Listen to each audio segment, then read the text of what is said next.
everyone, welcome back to the Tox Lab. I'm Rebecca. I'm Rob. This week we're going to be taking a look at the subject of novel benzos. We've talked about novel benzos 2 or 3 times on this podcast, haven't we? Yeah. And they're a subject that I've had an interest in for quite some time. And very recently, a very large paper looking at the phenomena across toxicology has been published. And this was published by the SOFT NPS Committee, I believe, so the Society of Forensic Toxicologists. And this week, we're going to take a dive into that paper and have a look at the strange world of novel benzos.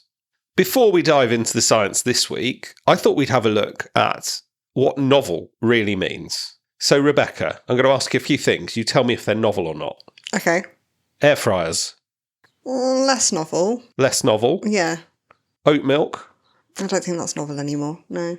No, so oat milk's been around for a while. I feel like oat milk's more mainstream than it used to be. But it used to be novel, because, Yeah. spoiler alert, I used to barista. And Ooh. when I used to barista, oat milk was not an option. No.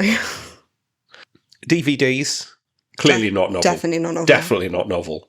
And so this idea of what is novel really does change over time. And going back then to the subject of novel benzodiazepines, what even makes a benzodiazepine novel anymore? That is a good question. You've not been in toxicology as long as I have. No. Do you remember a time pre-novel benzodiazepine? I don't think so, because when I started, we had bromazolam as being a very prominent novel benzo, and I don't remember a world before that was a thing. So I'm going to put to you that some of these novel benzos, perhaps a bit less novel. Yeah. But nonetheless, we are going to look at the paper looking at this phenomena of novel benzos and unpack whether we think they're novel or not and where we think things are going. Before we jump into today's episode, if you want to stay up to date with our content, you can find us on Instagram at _tox_lab. We also have a page on LinkedIn and we're fairly active over there. And for those of you who don't use social media but still want to get in touch with episode suggestions or comments for episodes, you can head over to our new website, thetoxlab.co.uk. And one more plug, we're not going to be releasing an episode next Monday, but we are hoping to do a live stream, our very first Tox Lab live stream on the Tuesday to correspond with the European Drug Agency's annual drug report. If you're around that evening, do come and join us as we unpack that report together, assuming the tech works. Fingers crossed. It may all go horribly wrong, but we're going to give it a go. So before we dive into novel benzos, very, very brief primer on benzos in general. So benzodiazepines were essentially invented by accident. In the 1950s, a person called Leo Sternbach at Hoffmann La Roche was working on new tranquilizers, and they stumbled across chlordiazepoxide, marketed as Librium. Chlordiazepoxide still used today, occasionally, not as often as it was. But this really brought in this era of benzodiazepines. And they are sedative drugs. They are used to treat anxiety. They're used to treat seizures. They've got quite wide medical use as sedatives. And the context at the time was that at the time, the best available sedatives were barbiturate drugs, and benzodiazepines were considered to be a safer alternative. So they then saw this rise in popularity. Following on from chlordiazepoxide, in the 60s, they discovered diazepam, marketed under the brand name Valium, and that's probably the benzo that most people have heard of. And then throughout the next 10, 20 years, huge expansion of benzodiazepines. So things like nitrazepam, lorazepam, temazepam, clonazepam, all of these medicinal benzos that saw therapeutic use in different forms. Some of them had longer activities, some of them were shorter acting benzodiazepines, and they all saw slightly different medicinal uses in certain different situations. And as we've heard, this story's repeated quite often. These drugs for a while were great, and then people started to see dependence and withdrawal, and suddenly they realised that there may be a bit of a downside to their use, and so the use kind of did get tailed off a bit, but they still did see quite significant medicinal use, as they do today. But in the 2000s and really early 2010s, we started to see the rise of in particular, internet drug markets. And this is where non-pharmaceutical benzodiazepines started to emerge on the scene. And that's where this week's paper starts to take off. So there are lots of different origins of novel benzodiazepines. So some are benzodiazepines that are legitimately prescribed in other countries but are taken illicitly in others. Some are chemically modified from existing drugs. For example, bromazolam and flualprazolam are halogenated alprazolam derivatives. And some of them are targeted active metabolites of prescribed prodrugs, such as desalkylgidazepam. And actually, we should have given this health warning earlier on. We are going to be saying a lot of complicated chemical names, and they all do sound very similar, for which I apologise, but there's no other way, really, of describing these things. So as Rebecca said, bromazolam is a version of alprazolam. Alprazolam is a legitimate pharmaceutical under the brand name Xanax. A lot of people will have heard of it. Bromazolam is essentially an alprazolam molecule where the chlorine has been replaced by a bromine. So chemically it's very similar, but it's also different. And the pharmacological effects of these novel benzos are related to its structure, as this will alter how it binds to the receptor, which then impacts potency and its overall biological activity. And many of these novel benzos are more potent than traditional benzos. For example, etizolam is thought to be approximately 10 times more potent than diazepam. And let's unpack etizolam a little bit, because as you hinted at, etizolam is actually a legitimate medication in a number of countries. But it did also see its place in these novel internet drug markets. It was being synthesised not as a pharmaceutical, but as a chemical, and ending up in pellet form, as well as probably existing as diverted medications at the same time. And novel benzodiazepines are a bit of an unusual subclass of novel psychoactive substances. So traditionally we see novel psychoactive substances coming in waves, whereas a lot of the novel benzos kind of hang around and stay around for quite a while. I think that that's true. I mean, up to that point, prior to the novel benzo market, we had the novel stimulant market, the cathinone market. And that really was punctuated by the emergence of a compound, often the control of that compound, followed by the emergence of a slightly different compound. And you're right, novel benzos don't really seem to have done that. There has been a bit of a pattern. There certainly are novel benzos that I now don't see. Some have clearly come and gone. Yeah. But what is interesting is some have also stuck around. And every so often you're surprised by an old one. And I think some have stuck around despite international controls being put in place, which I don't know whether it's fair to say, for other classes of drugs, there tends to be a control and then something else takes its place. Possibly teasing a future episode there. But yeah, that is generally the trend that has been seen, although I think it probably does vary depending on the class of drugs. So surveilling the use of novel benzos can be a really big challenge due to differences in naming conventions of the benzodiazepines and laboratories not including novel benzos in their testing repertoire. And those that do don't necessarily publish their findings, leading to underreporting of their prevalence. So the Society of Forensic Toxicologists NPS committee aimed to review published effects, observations and toxicological data in both forensic and clinical settings for novel benzos between 2021 and 2025. So for this narrative review, they conducted a systematic review of the literature and included 223 articles and 36 abstracts related to NPS benzodiazepines. And they broke down their data into post-mortem work, clinical cases, driving under the influence of drugs, and drug-facilitated crime. And I really highly recommend this paper. It's a really great resource for all the different studies and publications around this topic. So if you do have an interest in novel benzos or have a case that you want to put into context, I would recommend checking this out.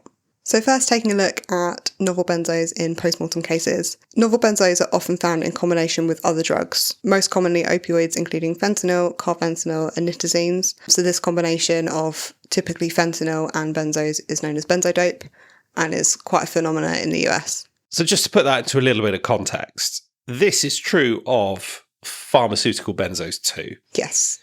In general, benzodiazepines, although they may contribute to respiratory depression in opioid overdoses, in general, most of the time, they rarely lead to fatal overdose in and of themselves. And novel benzos are also seen with stimulants such as cocaine and methamphetamine. And when novel benzos are taken at higher doses, they can be used to lengthen and possibly intensify the euphoric effect of opioids, and individuals may also use these to self-medicate to reduce withdrawal effects from opioid stimulants or hallucinogens. So taking a look at bromazolam first, this first emerged in Europe in around 2016 and was identified in the US in May 2020. And by the end of 2022, it replaced etizolam as the predominant designer benzo in the US. I remember my first case of bromazolam because we were still using benzodiazepine immunoassays. And I knew I had a benzo in my sample. My benzo screen on the mass spec was negative. I ended up doing untargeted screening using a triple quad. Ooh. Don't let anyone tell you you can't do untargeted work with a triple quad, because you can, but you probably shouldn't. It was a lot of work. But we got there. We solved it. Case reports from British Columbia, the UK and across the US have been reported. Nearly every case contained at least one other additional drug. In British Columbia and the US, fentanyl was the main co-detected substance, and methamphetamine was also frequently co-detected.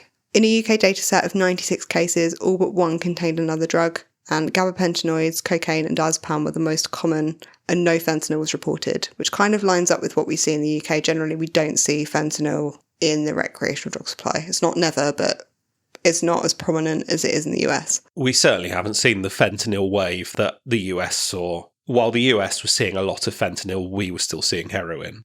And 46% of these cases contained another NPS benzo, and etizolam and flubrorazepam were the most common. So moving on to clonazepam, this wasn't widely reported over the 5 years, and clonazepam is highly unstable, and often its metabolite 8-aminoclonazepam is reported qualitatively in casework. There was a case report from Germany of a 21-year-old where the death was attributed to polydrug toxicity, and in this case there was evidence of heroin use, flualprazolam and a synthetic cannabinoid alongside clonazepam. Clonazepam was also reported in a case of a 14-year-old who was thought to have ingested 12 Xanax tablets, and no alprazolam was detected in this case. And that actually takes us on to a fairly substantial point, doesn't it? That these drugs come in lots of forms. You've talked about benzodope and how in the US it was sometimes mixed in with opioids. But it also took the form of counterfeit pharmaceuticals. And I think this tended to be a later phenomena in the novel benzo era. Initially, the internet drug markets were selling powders and pellets. And these, as far as I understand, were broadly what they were sold as. If it said you were buying etizolam, you were probably buying etizolam. But later in the phenomena, probably 2016 onwards, we also started to see counterfeit benzodiazepines. They look like Xanax bars, or even they look like foiled blister-packed diazepam. And they can be really, really convincing counterfeits. Like you look at pictures of counterfeit benzo seizures and they're foiled perfectly. They've got all the text, you've got the inserts from the packaging in there and everything. You have to know what you're looking at and probably do lot number comparisons and so on to actually be able to spot these as fakes. They're really good fakes. And qualitative reports of clonazepam were often reported alongside nitazene, such as metanitazene and flunitazene, other NPS benzodiazepines such as flualprazolam and pyrazolam, and alongside some synthetic cathinones. Moving on to desalkylgidazepam, this was first detected in British Columbia in April 2022, and there were 74 post-mortem cases that were identified where all but one were found to involve other drugs, and fentanyl or norfentanyl were confirmed in 96.8% of cases. And I believe we covered this paper in one of our very first episodes. I do remember it was, fairly early, wasn't it? Episode 12 or something like that? In episode 4, so very, very early on. 46% of these cases involved desalkylgidazepam as the only benzodiazepine detected, but bromazolam and etizolam were the most common benzodiazepines present when there was a co-detection of benzodiazepines. We've also detected desalkylgidazepam in one case alongside N-pyridinoisotoniazine, bromazolam, pregabalin and tramadol, and we've recently published this as part of our N-pyridinoisotoniazine case series, which I will also link in the description below. So moving on to etizolam, which was one of the more popular NPS benzos in postmortem casework and has been reported quite widely over the last 5 years. It was most commonly found alongside fentanyl, other benzodiazepines, both illicit and licit, ethanol, over-the-counter meds, stimulants, cannabinoids, opioids, opiates and nitazenes. And there have also been no etizolam-only reported fatal cases in the literature between 2021 and 2025. And as I said earlier, etizolam is actually approved as a medicine in some countries. So even though in some countries it's emerging as a novel benzo, it is approved for pharmaceutical use in some parts of the world. Etizolam is an interesting phenomenon in the UK because it shows the regional variability you see with some of these drugs. Because etizolam was particularly prominent in Scotland. Okay. And yet in the southeast, we were barely seeing it. We had a handful of cases, but apparently it was really common in Scotland. So looking next at flualprazolam, this is the 2-fluoroderivative of alprazolam and was first reported in the literature in 2019. This is an alprazolam molecule with a fluorine attached. And in a case series of 1,250 benzodope cases in Alberta, Canada, 375 contained flualprazolam in combination with fentanyl. And again, flualprazolam was not detected on its own and was frequently detected alongside fentanyl or other opioids. When looking at bromazolam, there was only one case reported between 2021 and 2025.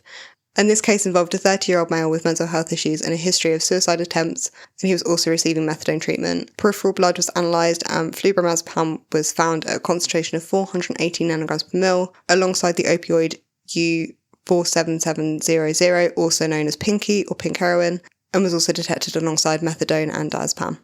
Oh, we have got to do an episode on U-series opioids. Yeah. They're no longer something that we tend to see, but they had some rather unusual side effects described in the grey literature. So looking at bromazolam, this wasn't widely reported, and there was one case series where bromazolam was detected in 137 death investigation cases between the 1st of July and the 31st of July 2021 in Ontario, Canada, and 17% of these cases reported both the presence of flualprazolam and bromazolam. And all cases also had at least one other substance detected, again most commonly opioids like fentanyl and methadone.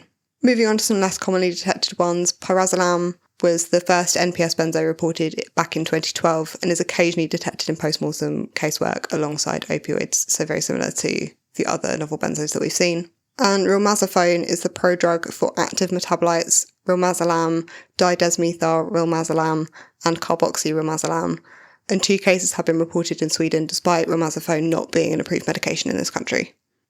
And this shows another one of the chemical tricks. Instead of creating new versions of active drugs, creating compounds that are metabolized to active drugs. So when looking at the clinical studies, there were 10 observational studies and 17 clinical case reports that were included. Patients within the case reports had a median age of 31 years and the individuals were predominantly male. And the substances that were claimed to have been ingested were often counterfeit medications such as counterfeit Xanax. When looking at the observational studies, there were clear geographical differences in the benzos that were seen. So meclonazepam and 4-chloro-deschloroalprazolam were only reported in the US, whereas desalkylgidazepam and nitrazolam were only reported in Australia, while bromazolam, clonazolam, phenazolam and etizolam were reported across multiple countries. And in terms of the polysubstance use that comes along with novel benzos, there was also geographical differences, with stimulants being frequently co-detected in Australia and the UK, while in the US, opioids such as fentanyl were the most commonly co-detected drug.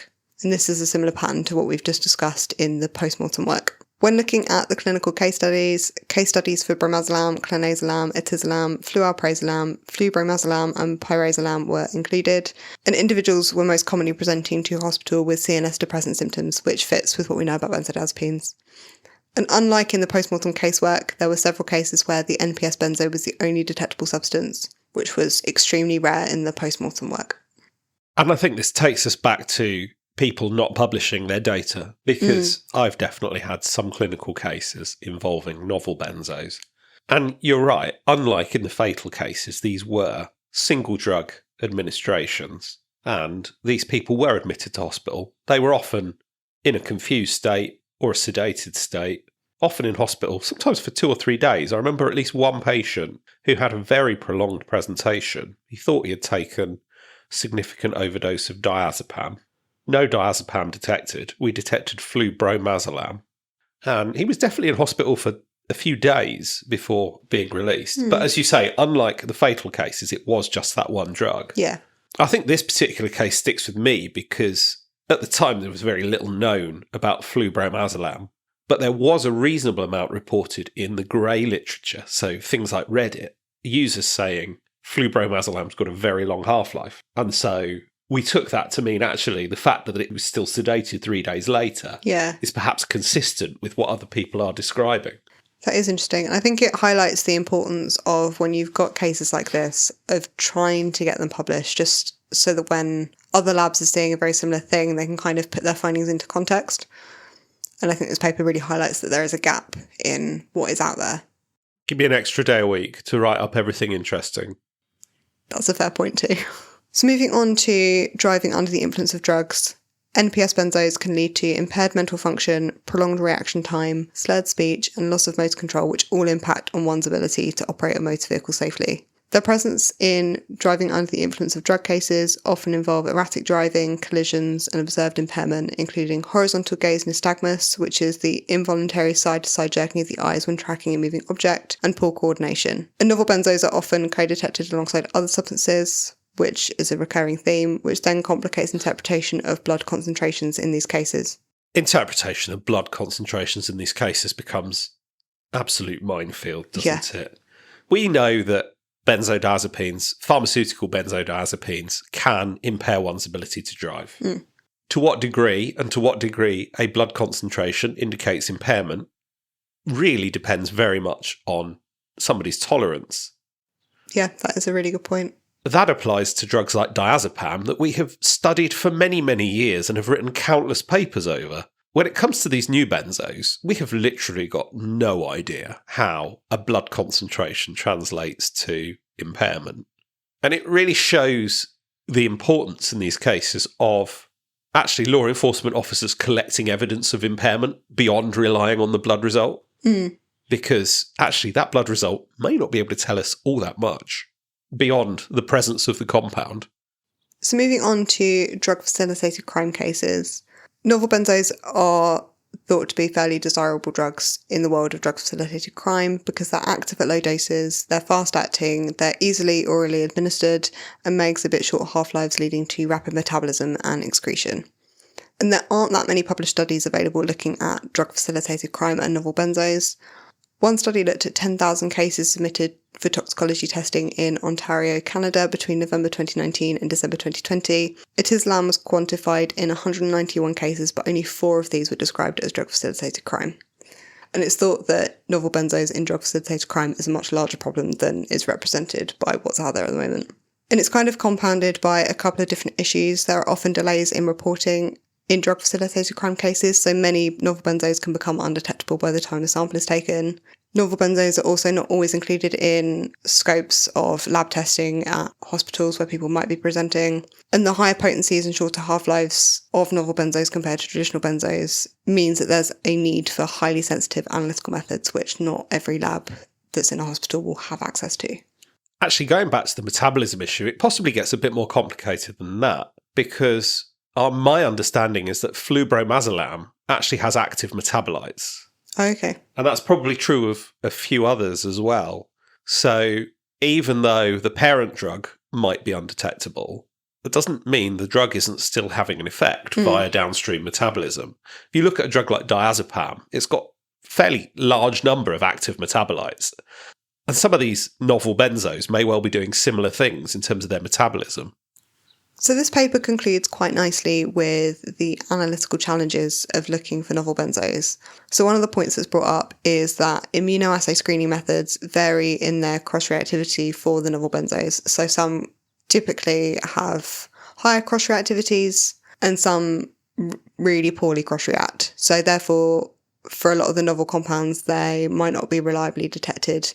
And immunoassays are quite a common screening method for hospitals when people are presenting to A&E, for example. This takes us on to a slightly different point, actually going to the clinical picture. I had a conversation with an addiction psychiatrist colleague many years ago, and I was trying to sell our novel benzo service to him. And I said, look, we can tell all these different benzos apart. And he said, in his practice, and we are going back a few years, practice may have changed. If an individual comes in and they say they're dependent on benzos, they get them to pee in a cup and they dipstick it. If the dipstick's positive for benzos, they give them benzos. If you're addicted to a benzo that doesn't cross-react with your dipstick, you are in a pickle. Yeah, for sure. And it's possible practice has changed a bit. And clearly instrumentation and ability to deliver some of these more advanced screening tests has probably grown. But it does leave a potential clinical gap. And even when using better techniques like mass spec, unpicking structural isomers can be a real challenge. So, for example, when looking at alprazolam and 4-chloro-deschloroalprazolam, this is a really big challenge and requires either high-resolution mass spec, where you can look at the fragments. So the 165 fragment is more abundant for alprazolam compared to the 131 fragment, which is more abundant for 4-chloro-deschloroalprazolam. Or you do need optimized chromatography, which is also a challenge when you don't really know what you're looking for. And if you don't know that there is a structural isomer out there, you're not necessarily going to have been able to optimize your chromatography to distinguish between the two. Stability of novel benzos is also an issue. So, for example, clonazolam is highly unstable and is rapidly converted to its metabolite 8-aminoclonazolam. And this also goes for other benzos like clonazepam, which is rapidly metabolized to 7-aminoclonazepam. So it's important to include these metabolites in screening methods to help increase detection windows. But as we've talked about before, some of the metabolites are being sold as novel benzos in and of themselves. So it doesn't necessarily point you to the parent drug as being the drug that was used. So interpretation can get a bit tricky. Going back to the nitrobenzos, there's another good point actually, and that's to do with post-mortem microbial transformation. So in a post-mortem sample, you might not see any parent compound at all because in post-mortem blood, nitrobenzos are often converted to their amino versions. And a lot of the novel benzos undergo glucuronidation. So flubromazolam, clonazolam, etizolam, and desalkylgidazepam are glucuronidated, and this is catalysed by the enzyme UGT1A4. And this enzyme is highly polymorphic. And so because of this, you can see differences in what is excreted in the urine because people will glucuronidate different amounts of that benzo. So when looking at interpretation of a measured concentration of these novel benzos, there are many challenges, one being that these are often used alongside other drugs. So what that level actually means in terms of the effects that are being seen is quite hard to unpick. And in the post-mortem world, post-mortem redistribution for a lot of these drugs isn't known. So the number that you get once you've quantitated that benzo is possibly a little bit meaningless. There's very little to interpret these numbers against. Now, all in all, I think this paper did a really good job of looking at the published literature on novel benzos. But I actually want to talk a little bit about an area that I find fascinating, and that is the unpublished literature. Because novel benzos, in particular, seem to take up quite a lot of space on internet drug forums like Reddit. And actually, before we had a lot of these publications, that really was the only source of pharmacological knowledge we had. People hadn't done receptor studies. People hadn't done any real analysis. But what they had done is people on the internet had taken these compounds and reported their experiences online. And I think you see, or saw at least, quite a few themes emerge. Firstly, a lot of people were reporting taking these compounds not so much recreationally, but almost therapeutically to deal with underlying anxiety that perhaps their GP wasn't taking seriously, and people generally trying to escape from mental health issues. But you also got a real sense of some of the issues that come with some of these compounds. I mean, you've talked about how some of these drugs were more potent than the pharmaceutical versions. Drugs like clonazolam would report huge amounts of amnesia. Users would describe taking a single dose and then losing 36 hours of their life. Oh, wow. Just because their memories didn't form. And some of these stories that you would see on Reddit actually were quite revealing. Obviously, we've no idea if any of this is true. This is all published anonymously on Reddit. But it did provide a real potential unverified source of insight. And what I also found interesting was there was quite a supportive community. A lot of people talking about tapering doses and how they could withdraw from these compounds safely, because benzodiazepine withdrawal, as we've talked about before, can be fatal if not done safely.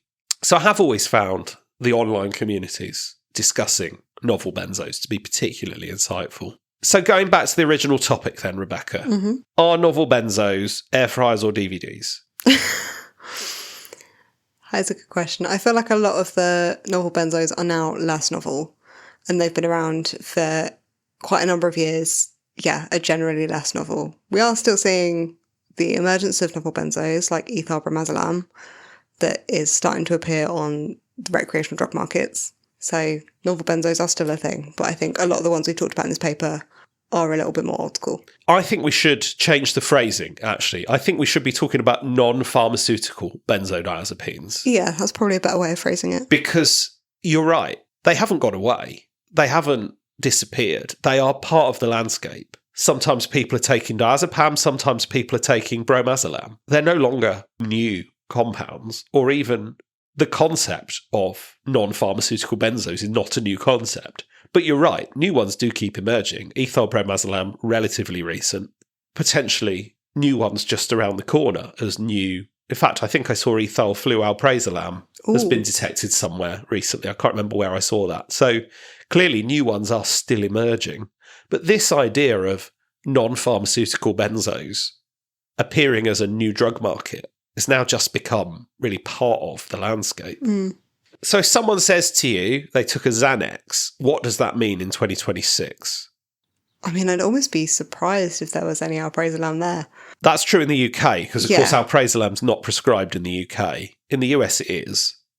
But still, I think it always warrants a deeper dive into what's lurking underneath. And I think more and more we are seeing really, really good counterfeits with more potent benzos, or indeed other drugs. We've talked many times about the presence of novel opioids in counterfeit benzos, which is the thing that always really terrifies me.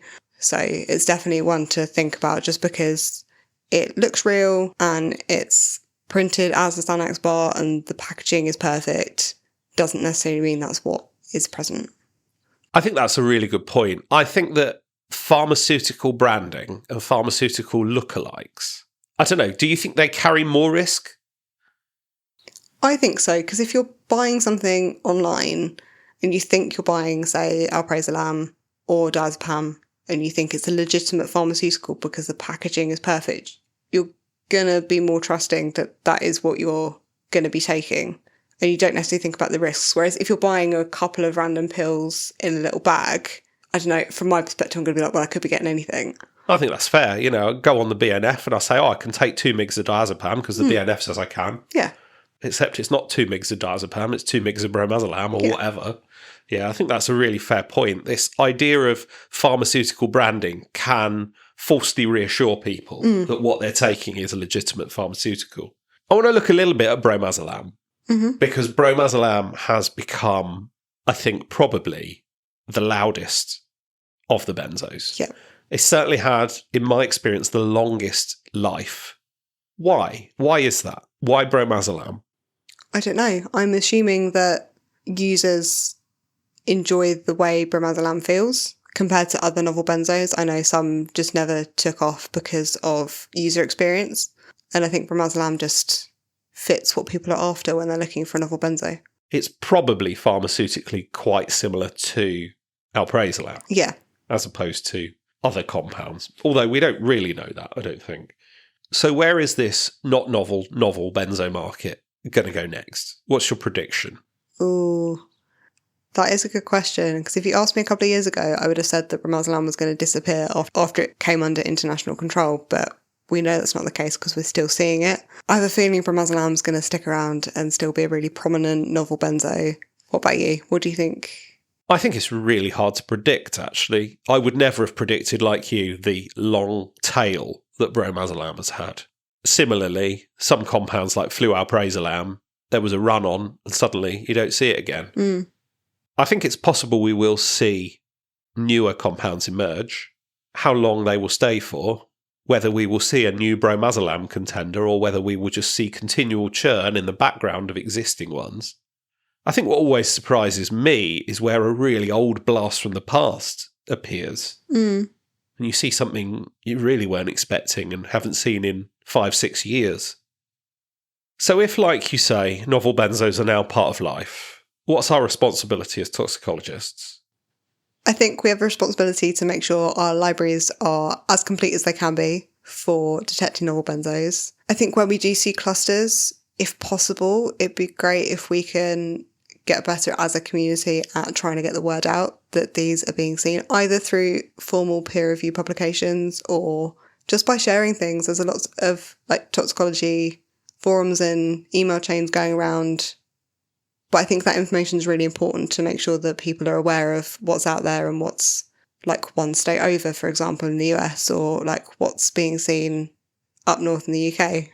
I think we are getting better at that, and I think we're possibly the best at it we've ever been. Yeah, for sure. So I think there has been quite a lot of improvements in that regard. But I think you're right. On the other hand, it is hard, isn't it? It's hard enough staying up to date with everything else that's going on. Keeping your libraries up to date can be challenging. It's always changing. You just feel like you're always 5-6 steps behind. So that takes us on to my next question. How can we be more proactive rather than reactive? Or can we? Maybe we can't. I don't know. It's really challenging. And I think for some drug classes, it's a little bit easier than others. For benzos, as you've got like that halogenation, you can almost predict that there's going to be the swapping out of the halogen. Until you get a non-halogenated version. And then everything goes out the window. Yes. I'm not sure there's an easy answer to that. There isn't. There really isn't. Beyond what you've suggested. So, no, don't feel bad. Well, thank you again to the SOFT MPS committee for putting this publication together. It's been a really enjoyable read for me, and it's definitely given me a few things to think about. As always, it will be linked in the episode description below. And I hope you've enjoyed tuning in this week. Do give us a like, give us a follow. If you're hoping to join the live stream next week, do go and follow our YouTube channel in advance so you can get notified when we go live. We will put some timings out a bit closer to the time once we know what we're doing. Hope you all have an amazing week, and we'll see you next time. Bye.